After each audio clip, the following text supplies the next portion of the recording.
Please stop. My mommy is innocent. She didn't do it. The scream tore through the wood-paneled silence of courtroom 4B like a shotgun through silk. The heavy, pressurized air of the viral trial, monitored by millions via a flickering live stream, shattered instantly.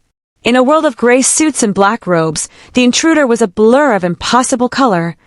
A 5-year-old girl in a sleeveless pink ruffled dress, her brown hair tied into 2 small ponytails by bright, plastic hair ties. As she dodged a stunned bailiff, the clicking of her colorful hair beads against each other was the only sound in a room that had forgotten how to breathe. Her small fists were clenched, her mouth wide open in a cry, so raw it seemed to vibrate the very American flag standing behind the bench.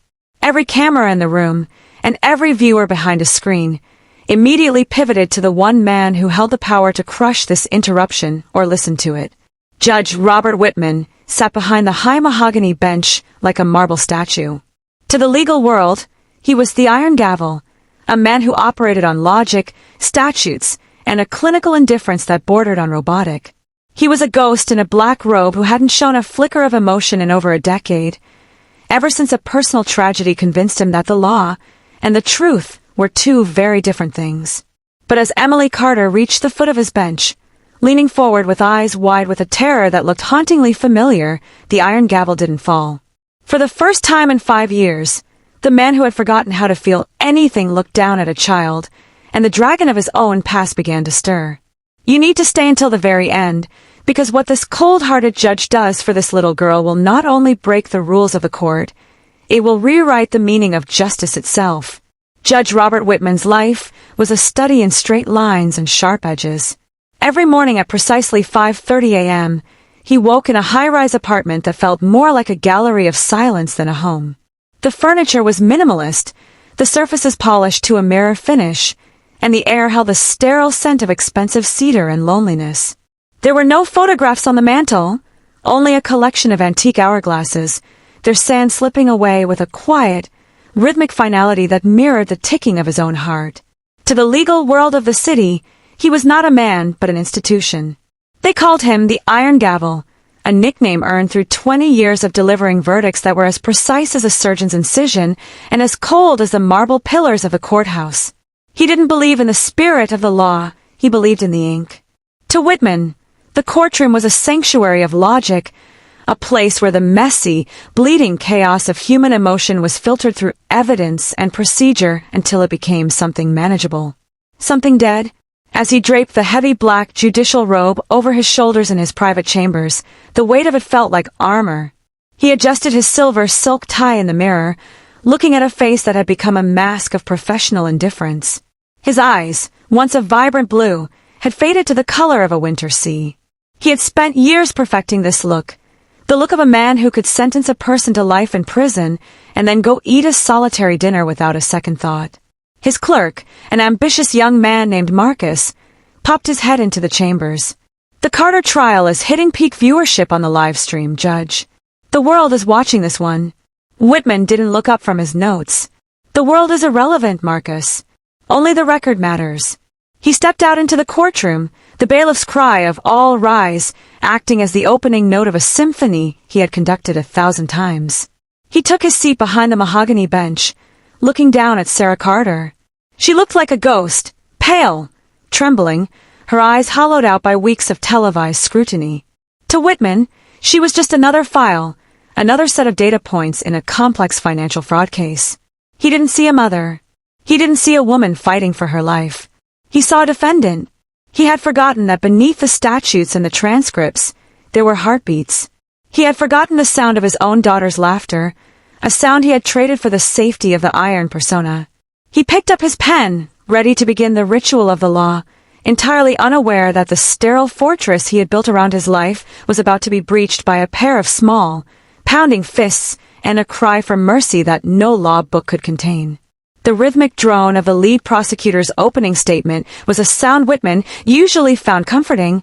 It was the sound of the machine working. But today, the machine jammed. The heavy double doors at the back of the courtroom swung open with a violent thud against the marble walls. A flash of pink blurred past the gallery, dodging the outstretched arms of a startled bailiff. Before the iron gavel could even reach for his instrument of order, the child was there, her small sneakers squeaking against the polished floorboards as she breached the sacred perimeter of the well. "Mommy!" The word was a jagged blade that sliced through the high-ceilinged room.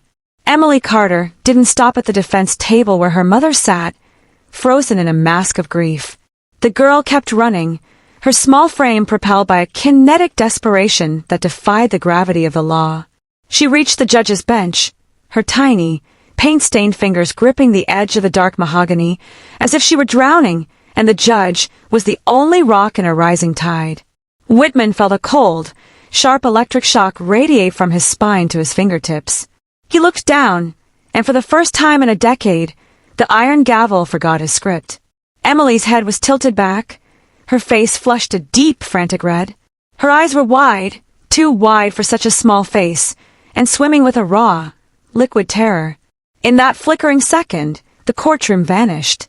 The mahogany bench turned to a hospital bedside. The smell of floor wax turned to the scent of sterile antiseptic. Whitman wasn't looking at a defendant's daughter. He was looking into the eyes of his own child, Mina, in the final moments before the system he served had failed her. It was the same look of absolute, unshielded belief that he, the man with the power, could make the world right again. "Order!" the prosecutor stammered, his voice sounding thin and hollow. "Your Honor, the bailiffs are—" "Quiet!" Whitman whispered. It wasn't a judicial command, it was a plea. The bailiff reached for the girl's shoulder, but Whitman raised a single, trembling hand. The movement was a massive breach of protocol, a crack in the foundation of his career. The gallery erupted in a low murmur, the cameras of the live stream zooming in on the unprecedented sight of the city's coldest judge leaning down toward a child. "They're lying about her," Emily sobbed, her voice cracking as a single tear traced a path through the dust on her cheek. "My mommy is good. Please don't let the bad men take her." Whitman looked at the girl's colorful hair ties, bright, cheap plastic stars that mocked the solemnity of his black robes. He felt the ice in his chest groan and fracture. He looked past the girl to Sarah Carter, whose face was a mirror of his own buried agony. The law told him to remove the child. The law told him to strike this from the record. But as he looked back into Emily's Mina-like eyes, Robert Whitman realized that if he followed the law today, he would finally lose the man he used to be forever. The courtroom was cleared in a whirlwind of murmurs and the aggressive shuffling of reporters, but the heavy silence that followed in Whitman's private chambers felt even more suffocating. Emily had been led to a side room with a social worker, her small, tear-streaked face still burned into the back of Whitman's retinas. He sat at his desk, the iron gavel tossed aside like a useless relic. Before him lay the primary evidence of the prosecution, a thick digital forensic report detailing the untraceable transfers Sarah Carter had allegedly made from the hedge fund's accounts. On paper, the logic was airtight. It was a digital trail that ended in her private encrypted cloud. But Emily's voice, "They're lying about her," echoed in the room, acting as a frequency that disrupted his usual cold focus. He pulled the raw data drive from the evidence locker, a privilege he rarely exercised during a trial. He wasn't looking for a mistake. He was looking for the truth that the iron version of himself would have ignored for the sake of a clean closing statement. He bypassed the summarized PDF reports and dove into the hexadecimal code of the transfer logs. His eyes, sharp and practiced, scanned the metadata. At first glance, everything matched the timestamps of Sarah's office login. But as he scrolled deeper into the packet headers, he saw it, a ghost in the machine. There was a 3-millisecond latency jitter in the server pings. To an average analyst, it was a glitch. To a man who had spent a decade obsessed with the mechanics of precision, it was a fingerprint. The transfers hadn't been made from within the office network. They had been spoofed through a remote gateway and backdated into the server's local logs. The encrypted file that supposedly held the stolen millions was anchored to a security certificate that hadn't even been issued until 2 days after Sarah was arrested. The prosecution hadn't just found evidence, they had manufactured a digital cage. Whitman leaned back, the leather of his chair creaking in the quiet room. His heart hammered against his ribs, a sensation he hadn't felt since the day he stood over Mina's casket. He realized then that the bad men, Emily spoke of weren't just in the shadows. They were standing in his courtroom, wearing expensive suits and shaking hands with the district attorney. The realization was a cold bucket of water over his soul. If he followed the law as it was presented, he would be the executioner of an innocent woman. He looked at the American flag in the corner of his office, then at the clock. He had 24 hours before the trial resumed. The iron gavel was broken, but for the first time in 10 years, Robert Whitman was finally awake. He picked up his phone and dialed a number he had deleted a long time ago, a man who knew how to find the people who didn't want to be found. The game was no longer about the record. It was about the rescue. The digital discrepancy was a thread, and as Whitman pulled, the entire tapestry of the prosecution began to unravel in his hands. But as he sat in the dim light of his chambers, a cold realization settled in his gut. He wasn't the only one watching the data. He noticed a small, blinking icon in the corner of his secure monitor. A remote mirror access port was active. Someone was monitoring his private judicial workstation in real time. Whitman's breath hitched. He didn't move, his eyes tracking the cursor of the hidden observer as it hovered over the file he had just unearthed, the evidence of the spoofed gateway. A shadow moved across the frosted glass of his office door. Whitman quickly minimized the window and leaned back, adopting his mask of iron indifference just as Marcus, his clerk, entered without knocking. "Judge, the chief of police is on line 1, Marcus said, his voice smooth, but his eyes darting toward the computer screen. "They're concerned about the security breach Emily caused. They want to discuss moving the child to a secure facility away from the courthouse." Whitman looked at Marcus, the young man he had mentored, the one he had trusted with his most sensitive legal research. He noticed, for the first time, the subtle glint of a high-end watch on Marcus's wrist, an object far beyond the salary of a judicial clerk. He also noticed the way Marcus's fingers tapped a rhythmic, nervous cadence against his thigh, the same rhythm Whitman had seen the corporate lawyers for the hedge fund using in court. "The girl stays where she is, Marcus," Whitman said, his voice a low, dangerous rumble. "And the chief can wait. I'm reviewing the sentencing guidelines for Sarah Carter." Marcus smiled, but the warmth didn't reach his eyes. "Of course, Your Honor. It's best to stick to the protocol. No need to go digging where there's nothing to find." As soon as Marcus closed the door, Whitman checked the internal server logs. The mirror access port was registered to Marcus's credentials. His own clerk wasn't just leaking information. He was an operative, a bridge between the shadow prosecution and the corporate titans who needed Sarah Carter silenced. The betrayal stung, a sharp reminder of why he had closed his heart off to the world. But this time, the pain didn't turn to ice, it turned to fire. Whitman realized he was sitting in a den of vipers. Every motion filed, every anonymous tip, and every piece of digital evidence had been filtered through a traitor at his right hand. He looked at the gold nameplate on his desk, Judge Robert Whitman. To Marcus and his masters, it was just a title to be manipulated. To Emily, it was a beacon of hope. Whitman grabbed his coat, leaving his computer on and the mirror active, feeding Marcus a loop of useless paperwork. He had to get out of the building. To save Sarah and Emily, the iron gavel would have to step into the dirt, operating in the one place the law couldn't reach, the shadows where the truth was hidden. Whitman didn't take his official car. He left his judicial robes draped over his chair like a discarded skin and slipped out through the service entrance of the courthouse, wearing a nondescript charcoal hoodie and a baseball cap pulled low. He felt exposed, a creature of the light stepping into the murky dampness of the city's underbelly. He took a cab to a district the travel brochures ignored, a place of rusted fire escapes and flickering neon signs. He was looking for Elias Thorne, a man he had once sentenced to 10 years for a crime he didn't commit, only to overturn the conviction himself 3 years later when the truth surfaced. Elias was the only person Whitman knew who lived in the cracks of the system where the police refused to look.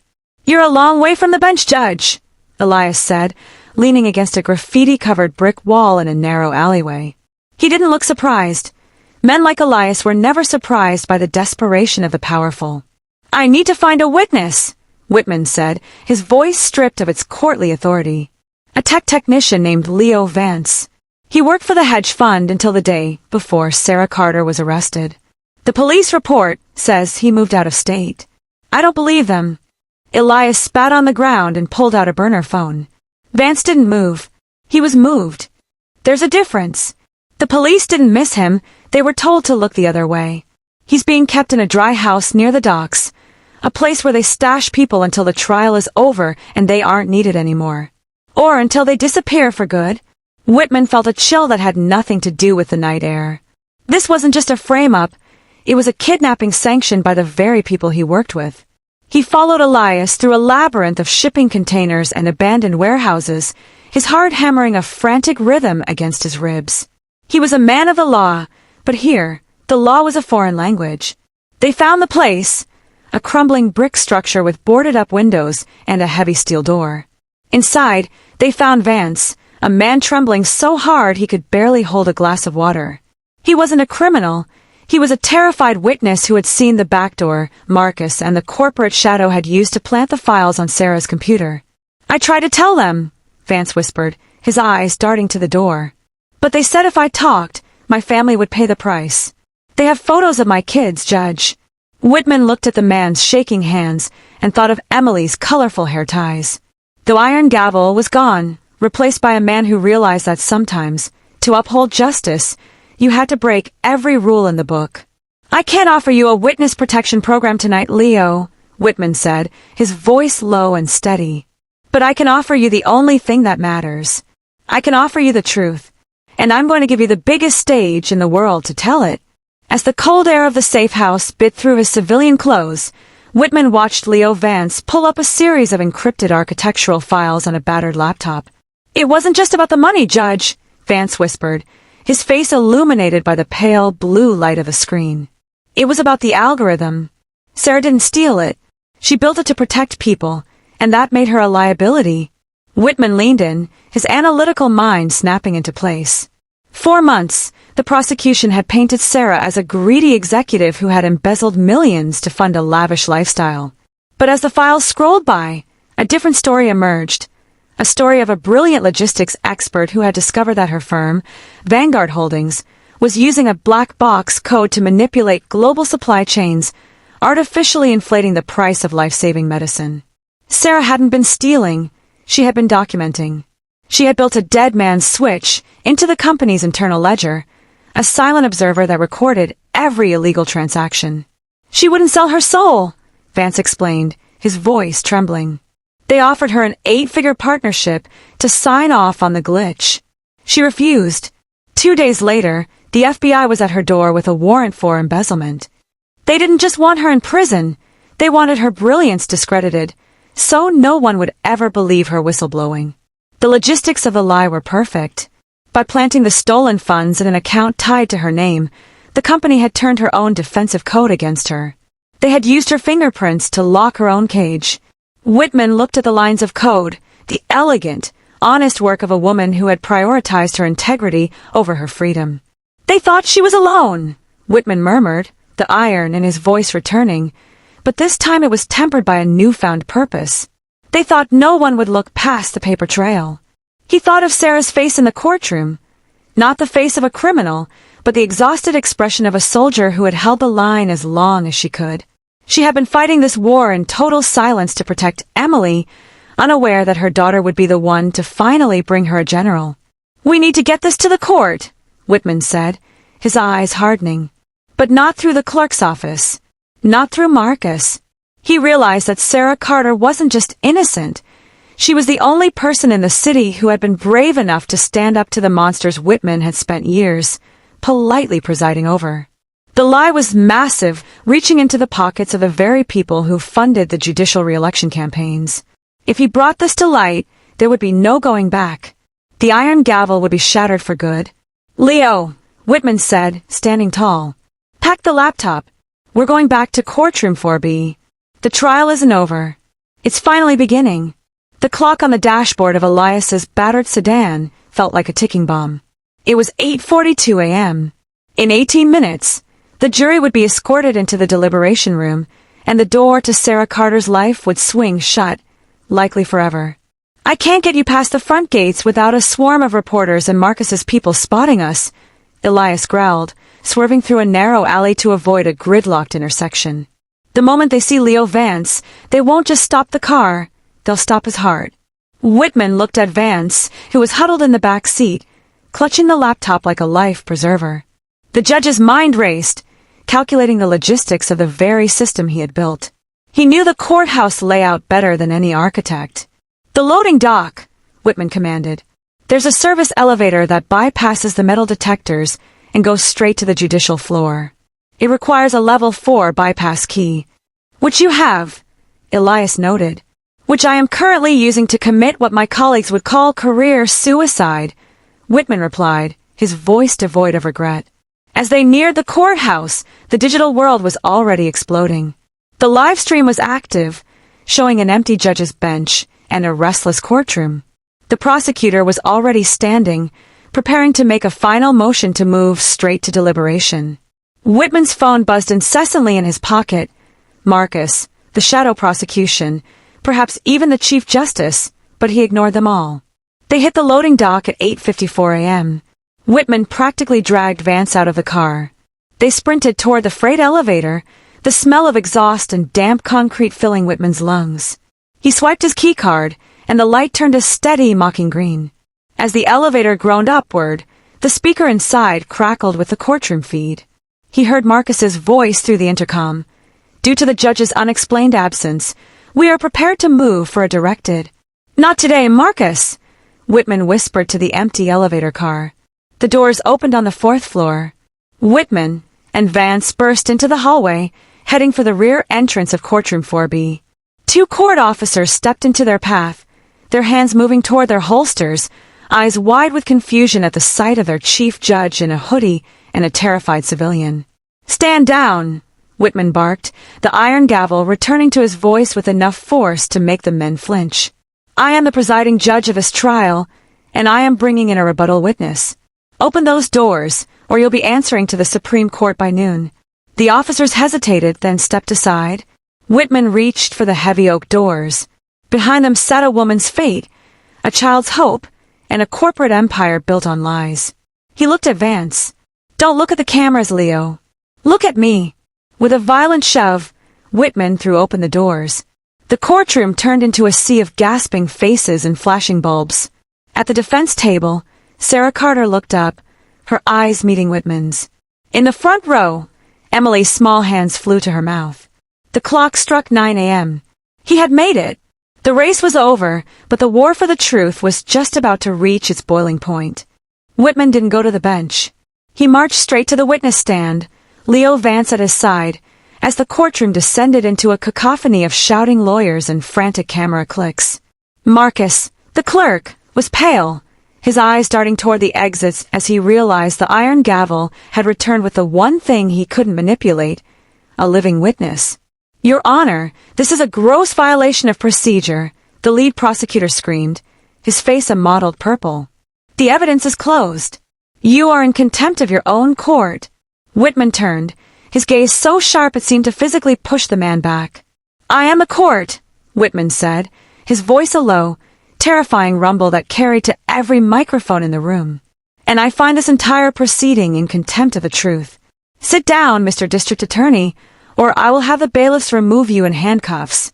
The room fell into a stunned, breathless silence. Whitman took his seat behind the mahogany bench, but he didn't pick up his gavel. He didn't need it. He looked directly at Marcus. "Marcus, open the secure evidence server. Use the level 4 bypass I know you've been using to leak my files to Vanguard Holdings." Marcus froze, his hands trembling over the keyboard. I don't know what you're talking about, Judge." "I traced the mirror report, Marcus. I have the logs," Whitman said, his voice dripping with clinical disdain.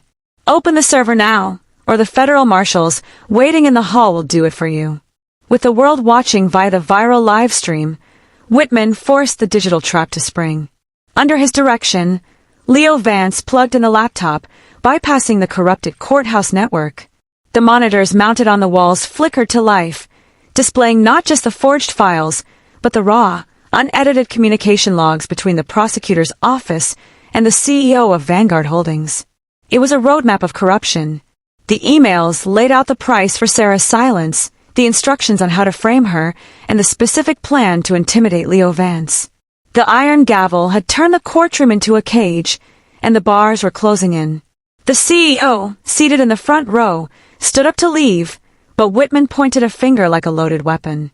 Bailiffs, lock the doors. No one leaves this room until I am finished.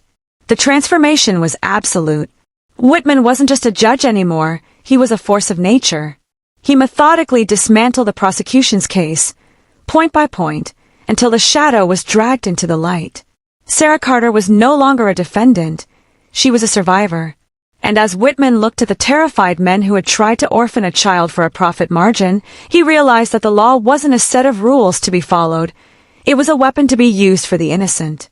The trap was sprung, and for the first time in 10 years, the right people were afraid. The silence that followed the digital revelation was not empty, it was heavy with the weight of a dying empire. Judge Robert Whitman did not wait for a jury's verdict. With the authority of a man who had finally found his North Star, he issued a directed verdict of not guilty. "Sarah Carter," he said, his voice no longer a cold blade but a warm, steady shield, "you are free. The record of this court will reflect not only your innocence but your extraordinary courage." The courtroom erupted. In the chaos of flashing bulbs and cheering spectators, Whitman watched Sarah collapse into her chair, her face buried in her hands as the crushing weight of months of terror finally broke. But it was Emily who moved first. The little girl in the pink, ruffled dress didn't wait for permission. She ran to her mother, her small arms wrapping around Sarah's neck in a bond that no prison cell could ever sever. Whitman looked down at his own hands. They were steady. For the first time in a decade, the iron gavel felt like lead. He stood up, but he didn't reach for the gavel. Instead, he reached for the clasp of his black robes. In a slow, deliberate motion that was broadcast to millions, he unhooked the heavy fabric and let it slide from his shoulders, pooling on the floor like a shadow he was finally stepping out of. "I am stepping down," he announced to the stunned room, his voice calm and resolute. A system that allows a child to be the only voice of truth is a system that has lost its soul. I spent too long protecting the crown of the law and not enough time protecting the people it was meant to serve. He walked down from the bench, not as a judge, but as a man. He bypassed the lawyers and the guards, stopping only when he reached Sarah and Emily. He reached into his pocket and pulled out a small, plastic star, one of Emily's hair ties that had fallen off during her initial rush to the bench. He handed it to her with a smile that reached his eyes, melting the last of the winter in his soul. "Thank you, Emily," he whispered. "You saved more than just your mommy today." Outside, the sun was beginning to set over the city, casting long, golden shadows across the courthouse steps. Whitman walked out into the light, flanked by the family he had chosen to protect. He had lost his career, his iron reputation, and his sterile safety. But as he felt Emily's small hand briefly brush against his own, he knew he had gained something far more precious. He had traded the crown for a connection, and the cold for a home. Justice was no longer a matter of ice and stone. It was finally, beautifully human.